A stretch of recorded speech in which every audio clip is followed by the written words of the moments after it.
All right. Well, I think I would just be respectful for everyone who is on the line, and we'll get started. And look forward to having others join as we go. So, welcome everyone. My name is Richard Muller. For those of you I have met before, I lead an initiative on behalf of XVX called Impact United, which is a community of impact investors and asset owners across Canada. And our mandate is to find ways to share with and learn from each other on a variety of topics in the sector. And we're just really pleased today to have Olivia and Graham join us from Spring Impact Capital. So I'm just going to first of all begin by acknowledging the Indigenous peoples of the land that I'm working and living on today, and to acknowledge the importance of the land we each call home. From coast to coast to coast, I acknowledge the ancestral and unceded territory of all the Inuit, Métis, and First Nations people that call this nation home and have taken care of this land. Canada is home to Indigenous people from across Turtle Island. I'm grateful to have the opportunity to meet and work on this territory. And so thank you all again for attending. I just want to do a quick intro. So Olivia Hornby is the managing partner for the Spring Impact Capital, a venture capital fund investing in early stage mission-led companies. Prior to joining Spring earlier this year, Olivia was a vice president for Goldman Sachs and part of the alternative investments and manager selection group that designed and implemented customized return-oriented hedge fund solutions. We're delighted to have Olivia with us today to share some of her experience, and in particular, what investors should know about the important differences between an impact fund and a traditional VC fund. Also here today is Graham Day, who is a managing partner and the CIO at Spring, having spent most of his career working with social enterprises as an executive, impact investor, consultant, and board member. Graham led some of the early thinking at Spring about launching their own fund, and together with Olivia, will share where he sees the fund playing a unique role in the social finance sector in Canada. So, Graham, the floor is yours. Thanks so much, Richard, and thank you to Impact United for having us today. We're excited to contribute to the community and get a conversation going today. We are here to talk about how to make venture capital more impactful, and so we want to have a discussion today and really talk about, first of all, what venture capital is, and then some of the considerations and tweaks that can be made to make it more impactful. And so you may be coming today with a great knowledge of venture capital and curious of some of the tweaks that we'll talk about, or you may not have a background in venture at all. And so we hope to serve both objectives today. Richard already did a great intro for both of us. I'll just complement that by saying that I started my career in management consulting and then went into impact investing. I worked abroad for many years doing investing in early stage companies. I also worked on the startup side as a CFO, so gained a lot of empathy for founders. I know many founders are on the line today. Since started at Spring, which is a nationwide platform, an accelerator known as Spring Activator. Work across the country, working with founders and also educating on investors. And it was last year that we started thinking about how do we put a fund platform on top of Spring Activator. And so Olivia came on board and Spring Impact Capital was born. Over to you, Olivia. Thanks, Graham, and thanks everybody for joining us today.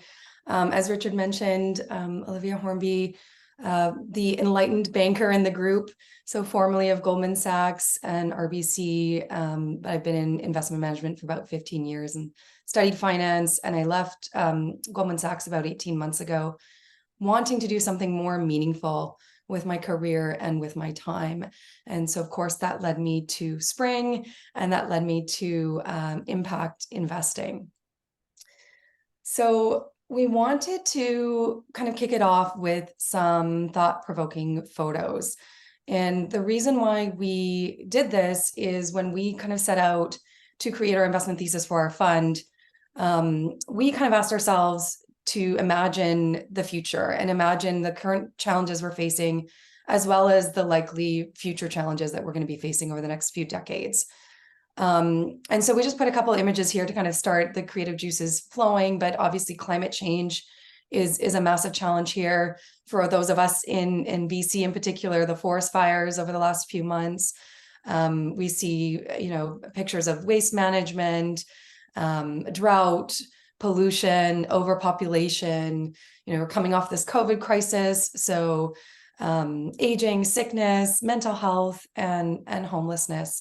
And so we really wanted to take this lens of, what are the greatest challenges that we're facing today?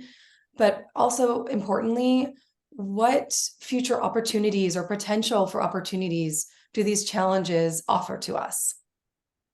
And as investors, I think the key question we should be asking ourselves is, what is your role in catalyzing the type of change that you'd like to see? So if you're an impact investor already, you've likely asked this question to yourself already.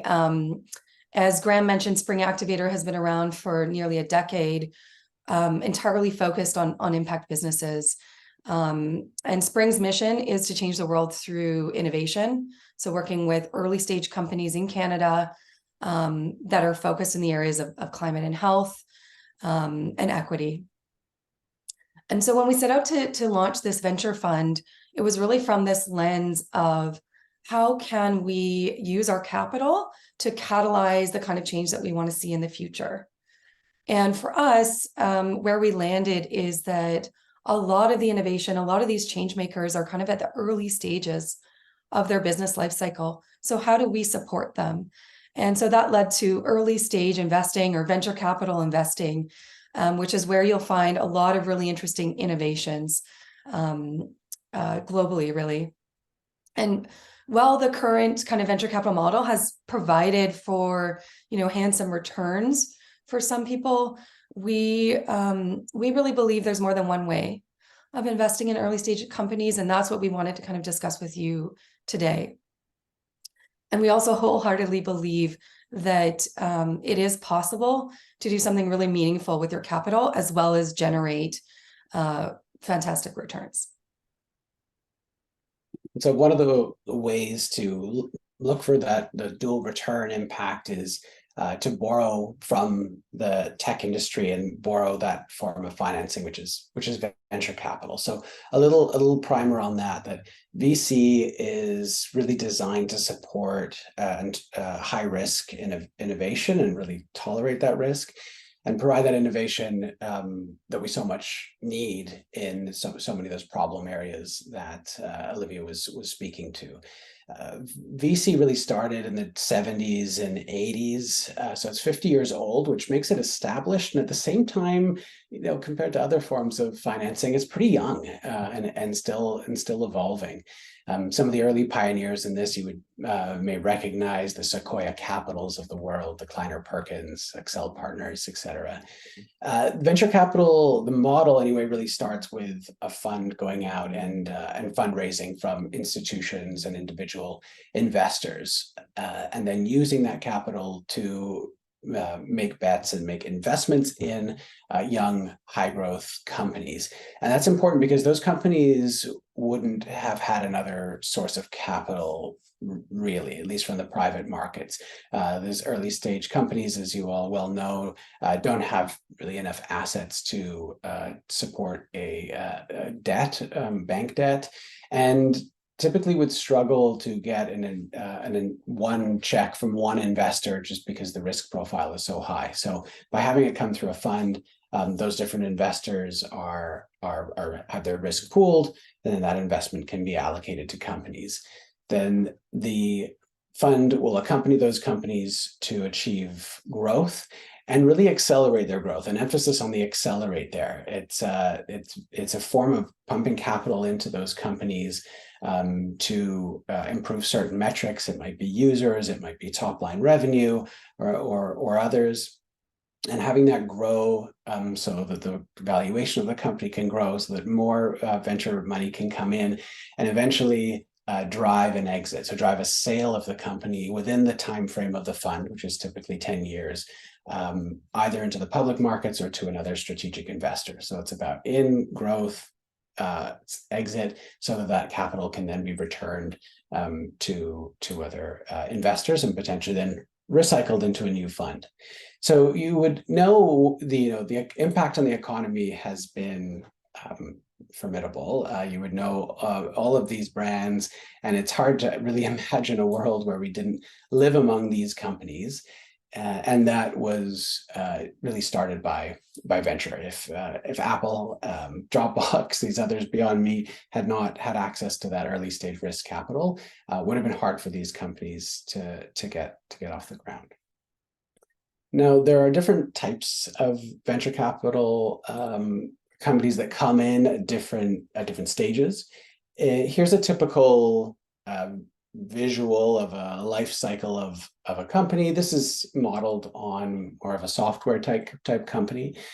So at the beginning there, the idea and startup phase, that company is building the concept, starting for the planning, building towards product development.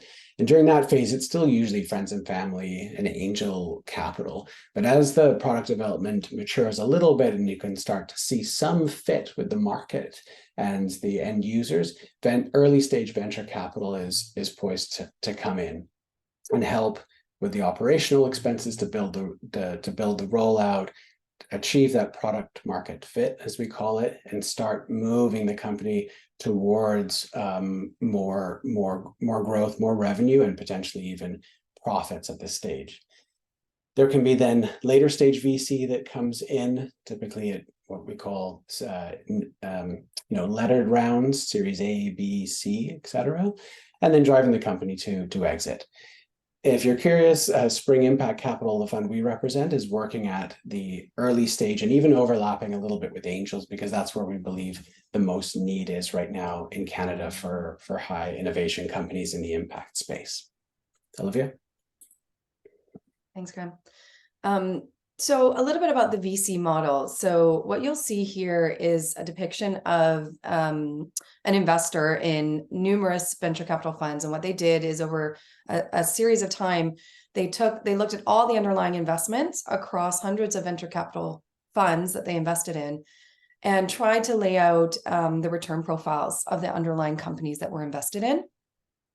So you can see just right off the bat, over 50% of the companies invested were less than 1x. So they effectively didn't return your initial investment. So those are losing investments. You also see here at the top, the dark blue is the kind of 6% of the total portfolios, and that 6% have returned 10x. And so we've added the imagery of a unicorn there. And for those who don't know, a unicorn relates to companies with a valuation of over $1 billion. So obviously it depends on the valuation of when you entered in your investment, but more often or not, if you're looking for a 10x, 20x, 50x, you're looking for unicorn type companies. And so this is the kind of standard venture capital approach of investing. We also noted here the 80-20 rule, also known as the Pareto principle, which describes this kind of phenomenon that 80% of consequences may be derived by only 20% of causes. There's another infamous book by Peter Thiel called 0 to 1, which talks about the power law model, which many of you might have read. So if you imagine your standard distribution of returns is your classic bell curve, your power law is a curve that goes like this. And so what it's trying to describe is that there's a couple outliers on the far end that have the ability to return the vast majority of returns. So this is really that classic VC approach. And what it leads to is venture capital investors trying to optimize for those unicorns, those outliers. This also leads to this kind of growth at all costs kind of mentality, with the idea that one or two positions might return the total portfolio. And we have another example here for you. This is kind of a hypothetical portfolio that we put together. There's 15 underlying companies.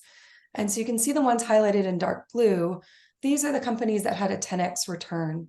And so on $1 million or $1.3 million investment, these companies have returned to the fund, $12.5 million. If you compare that to the amount of the portfolio, which is at the very bottom, was 20 million, these two positions have returned the total value of the portfolio. So this is kind of the standard approach. But at what cost has that approach had to the portfolio? So all the grade line items are companies that effectively failed. So they're zero return or 0.5x return, zombie companies, sometimes they're termed. And so, we recognize there's value in investing in those kind of high growth unicorn based companies. We also think it leads to a certain type of culture and a certain type of mentality, which results in certain companies and certain industries being excluded from venture capital funding. It shouldn't be a surprise then that the types of companies, the sectors that have received the most unicorn, birthed the most unicorns and had the most attention are the ones that are seen as the most scalable, and that is chiefly software. So you can see here in this chart, these are the number of unicorns worldwide as of last fall. Software by far and away the most there, and acknowledging that software is in all companies. These are IT led companies. And so when you try to look down this list and find sectors that are more related to some of the impact work that many of us are doing, you have to go a little bit farther down the list. You see science and engineering there. You see health down there. Less than a quarter of what was done in software. And so we believe that there's an opportunity there to refocus to bring up some of those other industries. And this is worldwide, but if you look at the Canadian ones, it's not that different. So the Canadian VC-backed unicorns are also in the software space, generally speaking, and you can see some logos there that you're probably familiar with. Right. So the question that this leads us to is, what if we directed this venture capital model to aim to receive a better hit ratio, so optimize for a better batting average over grand slams? And apologies for all the baseball analogies, these are kind of commonly used terms, but if you think about it, this venture capital model is often, they often say they're not just going for home runs, they're trying to hit the ball out of the park, so grand slams. And what does that lead to? It means hitting hard and missing hard, so strikeouts. And so the question that we wanted to pose is, well, what if we challenged that approach and said, why don't we optimize for trying to get people onto the bases and along the bases? So that's what we mean by kind of optimizing for a better batting average and a better hit ratio, and therefore having less strikeouts. And so we just quickly wanted to kind of define impact funds. And so impact funds attempt to generate measurable positive influence on people or the planet, plus returns. They can be all sorts of flavors. So you can have concessionary funds that maybe target little less than market returns, and you can have funds that target market-like returns. Obviously, you can have all sorts of industry themes, so climate or gender lens, health, socioeconomic focuses, but they all have the one underlying union, which is that they aim to generate meaningful outcomes beyond just financial returns. And so one thing that we kind of discussed internally as we kind of set out to launch our impact fund was, how does this goal of generating meaningful impact conflict with the classic venture capital model? Is there some inherent kind of conflict around this power law approach where 50% of plus of your investments are failing, and you have this kind of growth at all costs approach? And is it contradicting this kind of approach of creating sustainable long-term businesses for the future? And so we are encouraging a bit of a mental shift from just a singular focus on the mythical unicorn to other archetypes. And one that's been articulated in recent years is the zebra. And it's a It's just that it's a bit of a reframing to look for and alter the narrative of what a successful, financially backable company could look like. That's not necessarily just unicorn. So if you break these down into a few different categories, we can walk through it. On growth strategy, rather than prioritize rapid growth and scalability of the unicorn, think about sustainable growth and longer term viability. And I think this interestingly incorporates and borrows from some of the indigenous perspectives on this, a multi-generational view of success. On financial focus, unicorns are very much focused on the valuation for reasons we previously discussed, whereas zebras could be focused more on profitability, long-term financial sustainability. You think of examples like the Ubers of the world, massive valuations, but never really turned a profit. And so the thought is, how can that be sustainable in the long term? How do we think further down the line?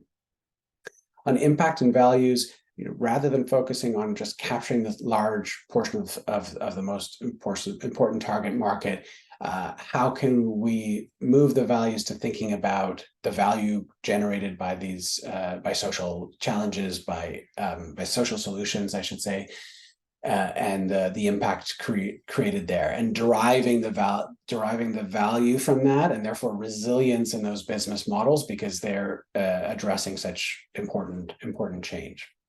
On the funding approach is an important one. Unicorns, are the funds that seek unicorns anyway, are putting in venture capital that's equity funding with large rounds typically as the company grows. Whereas a zebra could be funded by different types of financing options. Sometimes we call these alternative financing options, and I'll speak about those a little bit on the next slide. On approach to profitability, rather than prioritize just market expansion over profitability, there's a bit of an aim for balanced growth, both on the financial side, but also keeping in mind the impact side. So that brings us to some ideas of how we could tweak the traditional approach, including both the traditional ideas of looking for big returns, seeking risk.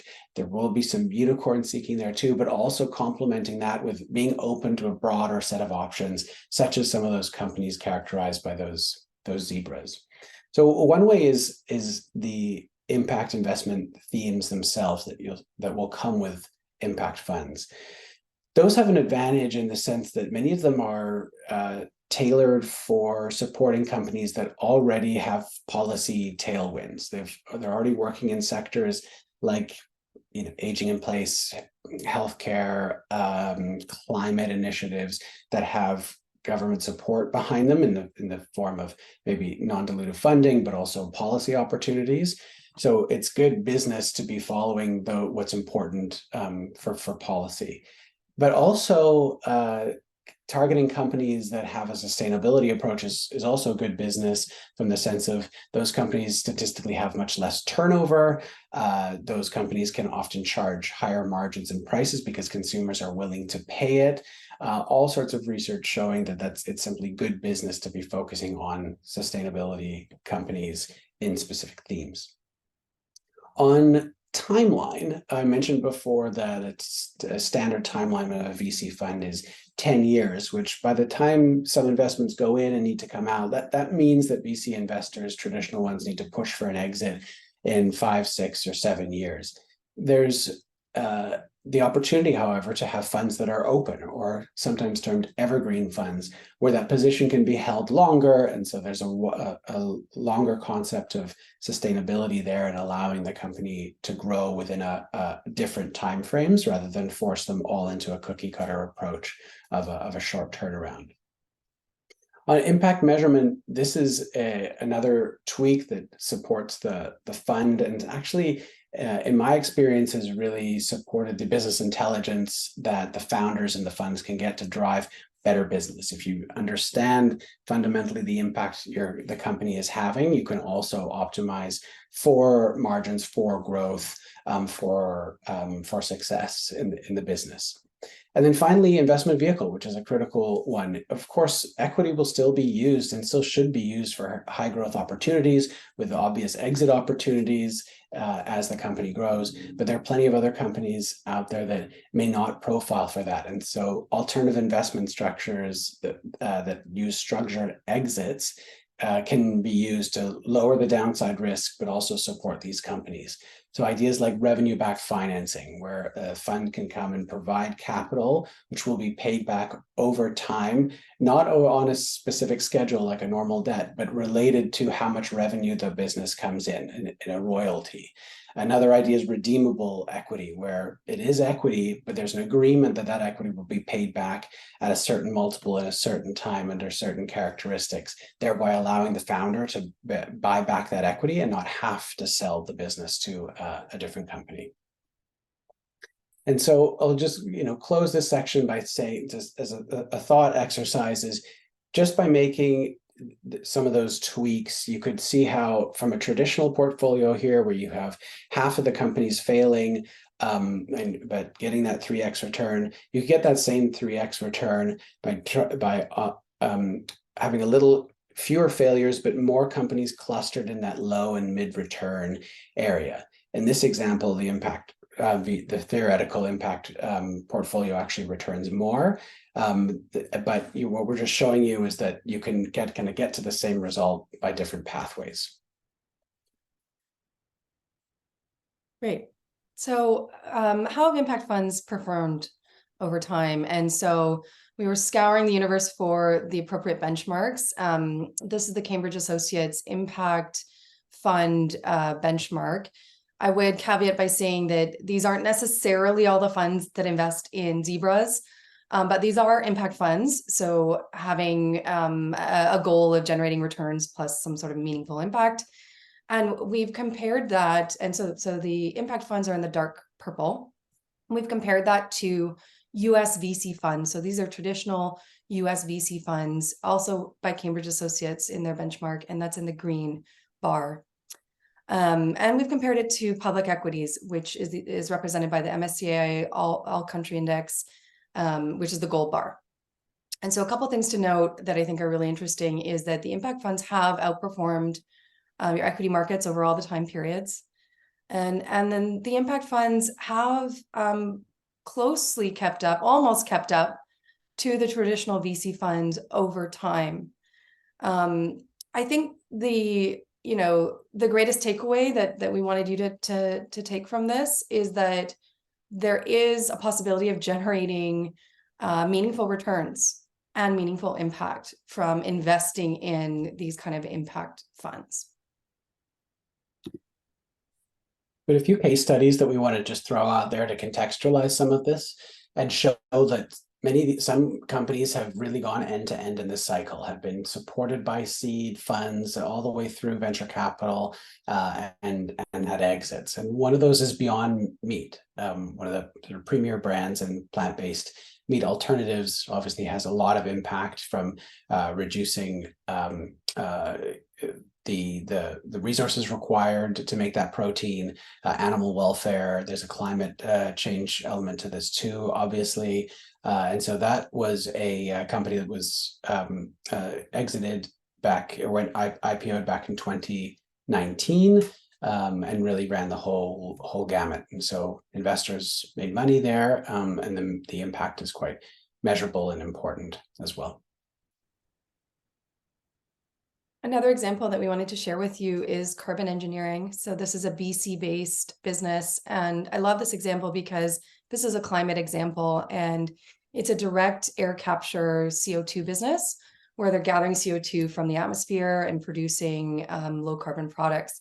What I think is quite interesting is this is kind of an industrial style company, which is what you'll often see in the climate space. So very capital intensive. Obviously having to build large scale commercial facilities. And so they're in the process of building that first facility. And what's really exciting is that its objective is to capture 500,000 tons of CO2 per annum. So really meaningful potential impact there. Our friends at What If Capital, that's a BC-based angel investment fund, they invested in this company in 2018. They managed to realize an exit within 6 years. So Carbon Engineering just recently announced they were acquired by Oxy Low Carbon Ventures, which is a division of Occidental Petroleum. And I think the other interesting thing about this case study is that this represents the kind of pathway we see for a lot of these companies, is the strategic acquisition by the large kind of blue chip companies. And finally, an example from the United States, which is Mosaic. Mosaic you might not have heard of, but it's behind the majority of home solar systems they're financed in the US. So 330,000 to date. It started off with seed investments and people from like Tom Chi and others. It was backed by Spring Ventures, which interestingly enough has no relation to us, and has grown since. And their innovation was, if we can extend financing on solar homes to 10, 15, 20 years, consumers or purchasers of solar panels for their homes can realize a cash positive from day one, because it's financed over so many years. The amount of energy savings they get in any given month exceeds what they're paying towards the solar home system. So this was an interesting financial breakthrough for a renewables industry, and really enabled so many solar systems to go on homes across the United States, and they've ventured further abroad since then. This was not an IPO. This was a private equity that came in later stage in this and bought out earlier stages of investors. So earlier stage investors did get their returns after Warburg Pincus and other private equity companies came in at a later stage. So another different type of exit, but still illustrates the end-to-end point that we're trying to make. So we wanted to leave you with some of the really interesting kind of innovations that we've seen come across our desk at Spring. So we started with, some of the problems and some of the challenges. Well, here are some of the really exciting innovations. Just an idea of a few of them that we've seen. So on the climate space, regenerative ag, soil health, water conservation, recycling and circular economy businesses, sustainable consumption, diet or meat alternatives, obviously energy use and renewables, biomaterials, smart building, sustainable infrastructure companies, and sustainable transportation. So lots of really exciting innovations that we will hopefully have the ability to take advantage of here in Canada. On the health side, access to healthcare. So seeing a lot of companies in that space, as well as integrated healthcare platforms, caring for the aging, systems and softwares for efficiencies. We're seeing lots of interesting health devices, wearables, and then healthy lifestyle and mental health based companies. And we're obviously building up our own portfolio. We have over 30 right now that we're looking at in some degree of detail. Here's a few of them. You can see it both in health, climate, and circular economy, looking at UV light devices that can disinfect whole rooms and could really prevent a future outbreak across the retirement communities in Canada. In at-home fertility care, in a sector of femtech that we think is chronically underfunded.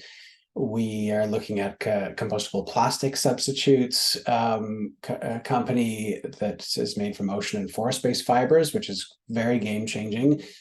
We are looking at a company in Montreal that converts agricultural waste to organic fertilizer, to Olivia's point on soil health and regenerative ag.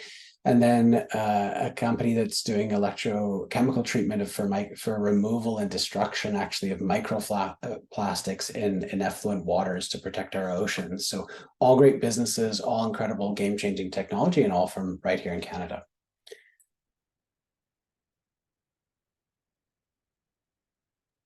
So we'll close here with just a reminder of what we do. We're investing in Canadian entrepreneurs to scale innovation for a more sustainable, healthy, and equitable world. We're in a great community led with great folks from SVX, Impact United, that are doing and looking for the same things. Feel free to reach out. We'll drop our LinkedIns in the chat. Thanks so much for listening to us today. Hope it was helpful. And back to you, Richard. Thank you, Graham. Thank you, Olivia. Really very insightful in terms of how you've laid out some of the differences and some of the similarities in terms of the traditional VC space and where you see the impact VC space going and your fund in particular. Opening it up to questions at this point. Feel free to, with the number of people, I'm going to have to kind of scan through and make sure that I see raised hands, or just take yourself off mute. And I'm sure that this isn't Gabby, but whoever raised their hands, feel free to go ahead and ask a question of either Graham or Olivia. Hi, Richard. I'm not sure if it's me that you've got here. It's Rick Bahonis, actually, and didn't get a chance. We can hear you, Rick. Yeah. Great.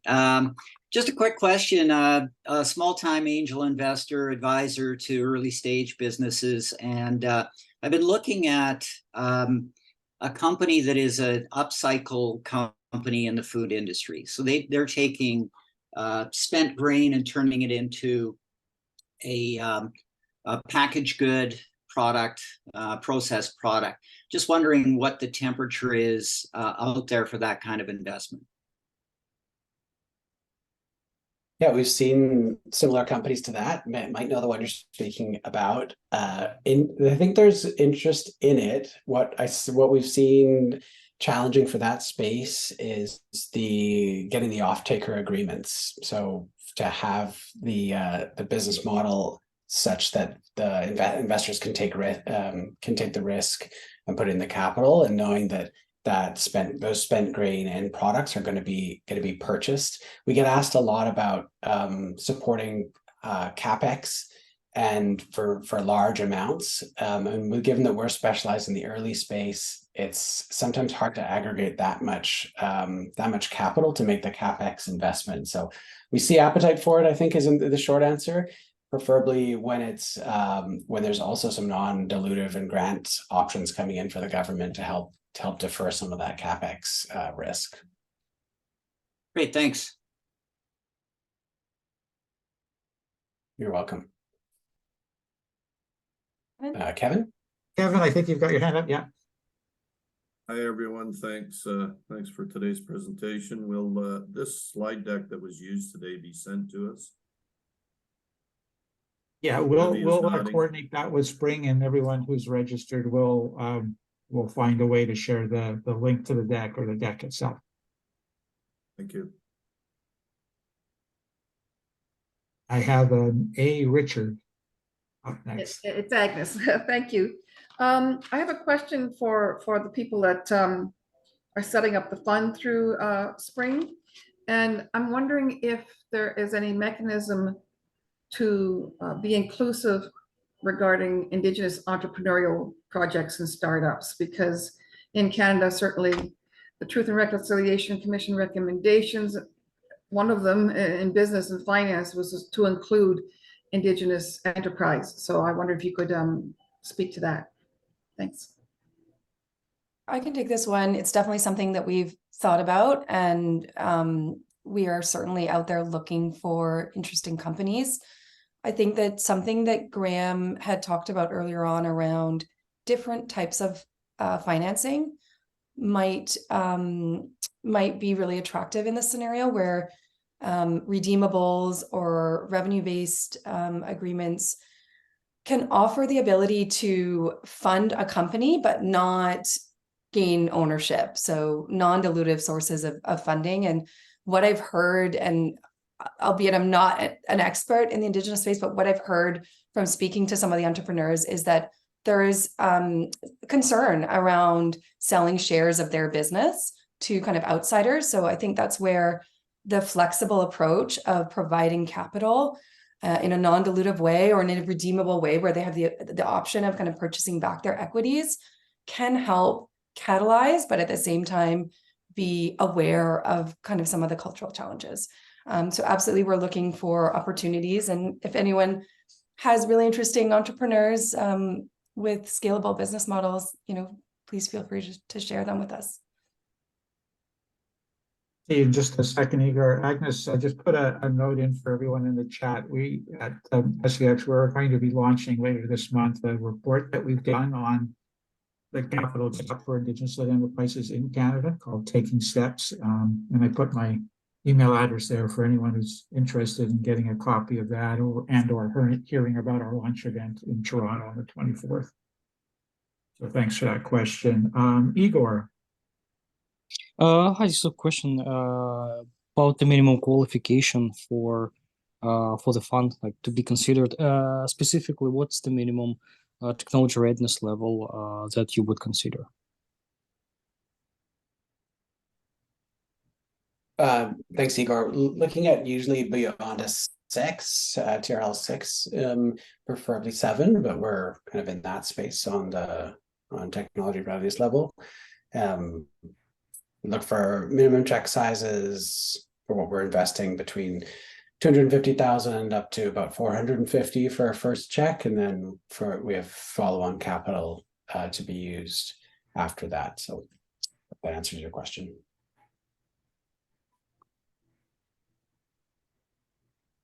For those not familiar with those TRL levels, they're worth looking up because they're kind of now broadly accepted across the space, and so everybody knows what we're talking about when you're evaluating how ready a technology is for the market. Thanks, Brian. I'm pronouncing it right, Samara? That's right, thanks. I had a question about emerging fund managers. Do you invest in impact-driven funds, microfunds? Sorry, was the question that we invest in? That's right, yeah. Yeah, I mean, our fund structure is more to invest in companies. So we wouldn't invest in other funds. There are some fund of funds out there. I mean, most notably the wholesalers for the social finance fund who are out there specifically investing in emerging managers, but it's a little bit of a different investment strategy. So for us, our investment strategy is wholly focused on investing directly in kind of entrepreneurs. Thank you. Thank you. Question that I had for either or both of you, talking to over the years, many entrepreneurs who've been financed by traditional VCs and the pressure, sort of that growth at all costs model that they have. You did a great job talking about what you're looking for, how you plan to find it.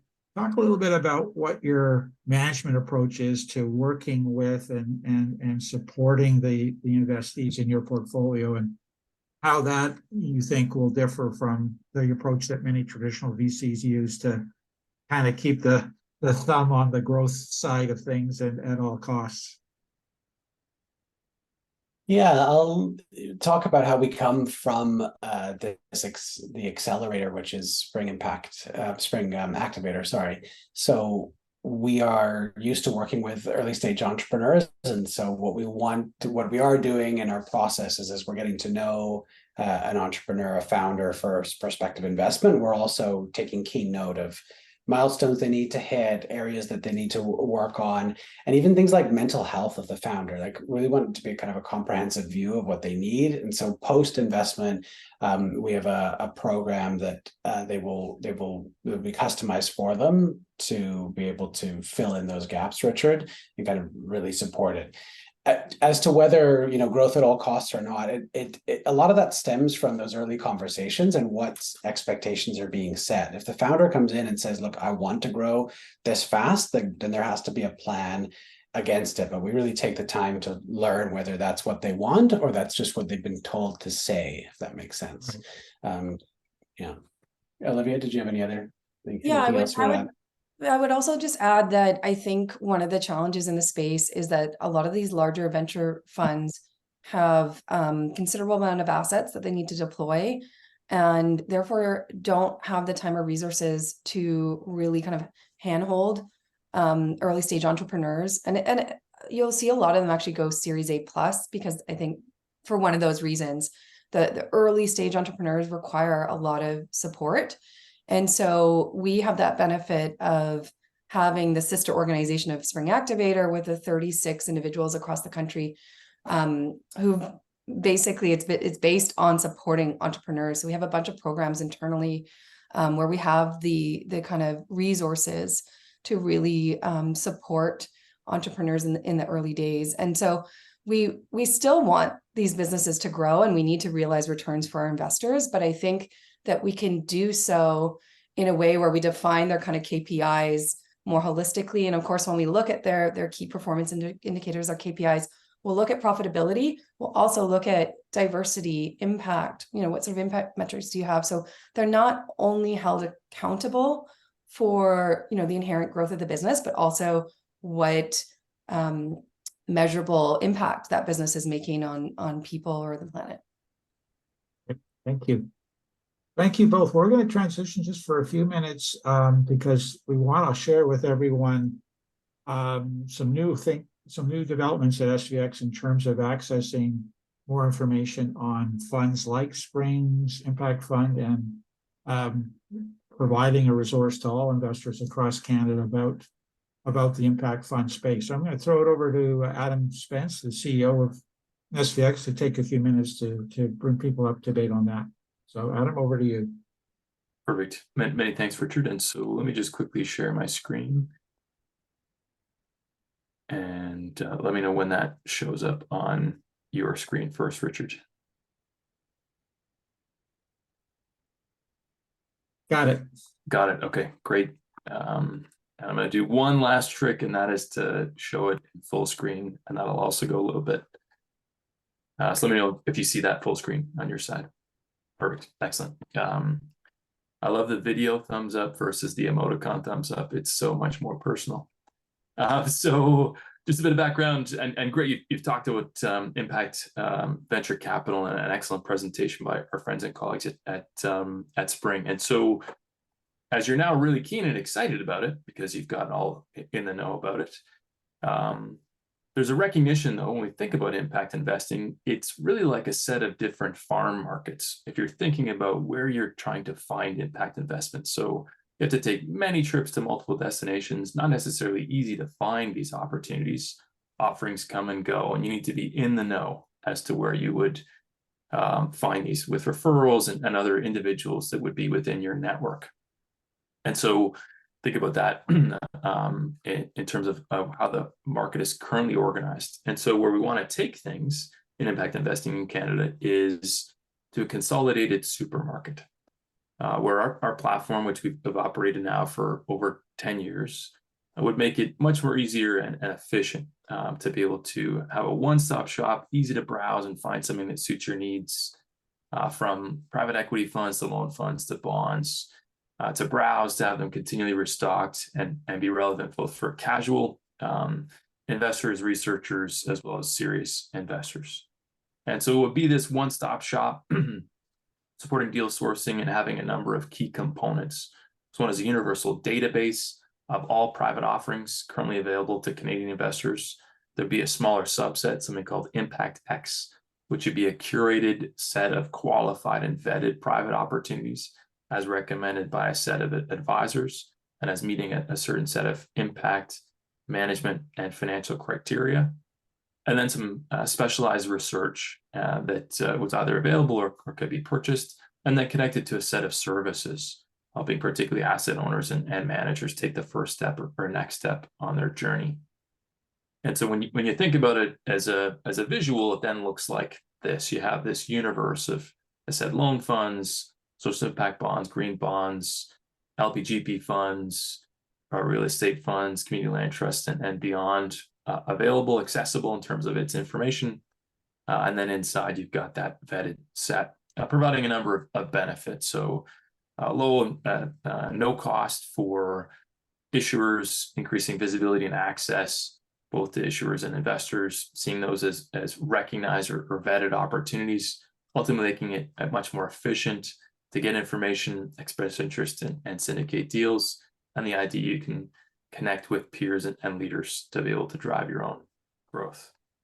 And so quick timeline, and I'll put some notes in the chat, but we're right now just doing a call for products. So anyone that is an issuer that's looking to raise capital, welcome you to share that. There'll be an announcement in January of the first cohort alongside our launch.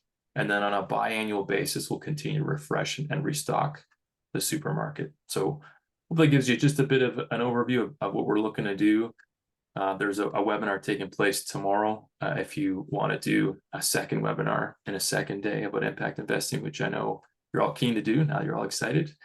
So that takes place tomorrow at 12 o'clock Eastern.